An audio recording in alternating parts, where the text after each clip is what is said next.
I'm going to do it whether the women like it or not. I'm going to protect them.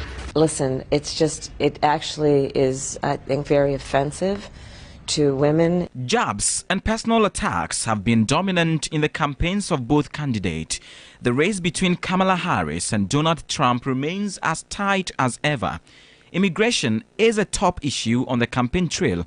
Their policies on economy have also stoked reactions, with abortion generating interesting perspectives across the states. There are a lot of people who think that a Donald Trump presidency would bring up better economic imperatives.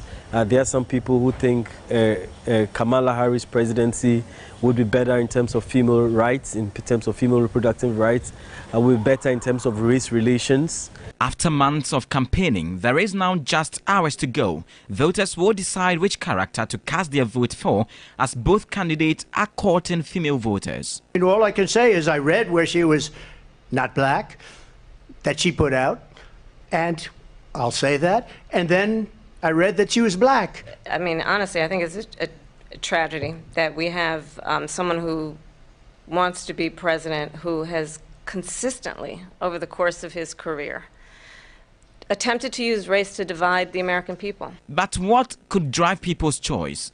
At this point, Americans are concerned not just about the economy in general, but they are concerned about inflation. That is a big word. And it's not just inflation as a technical term, but in terms of how that affects people's purchasing power. So basically that's related to high prices.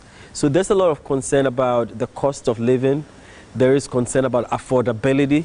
The US and Ghana elections present interesting similarities this year, with incumbent vice president leading their parties into polls despite their political ideology differences. Also, former presidents who served a term each are seeking to grab power again.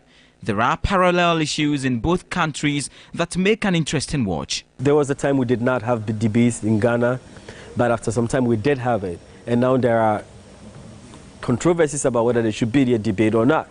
It's the same thing going on in the US. Kamala wants to debate, Trump does not want to debate. Now we have parliament.